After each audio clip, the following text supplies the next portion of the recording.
Pozdrav svima, danas je 19.5.2016. prošlo je 7 mjeseci na Rokutanu.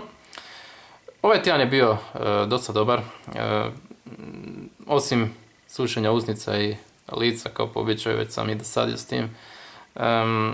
Nisam imao boli u kičmi čak ni kad bi se probudio i koncentracija je bila jako dobra, tako da sam jako zadovoljan sa te strane.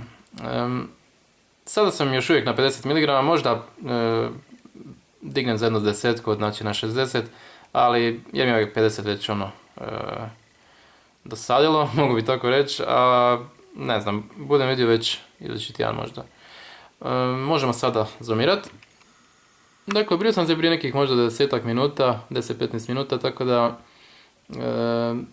možda je sad situacija nešto lošija nego što je bila prije možda sat vremena, zbog ovog crvenila. Ali dosta je glatko, stvarno, i nije loše. Desna strana isto bolja, pogotovo donja strana. Ovdje gore je malo isto, ali dobro, ajde. Čelo je dosta dobro. Nos i brada po običaju. Ok. Eto, to je bilo to. Već 7 mjeseci je prošlo je dosta brzo zapravo i nastavljamo dalje naravno i vidimo se za tjedan dana. Pozdrav!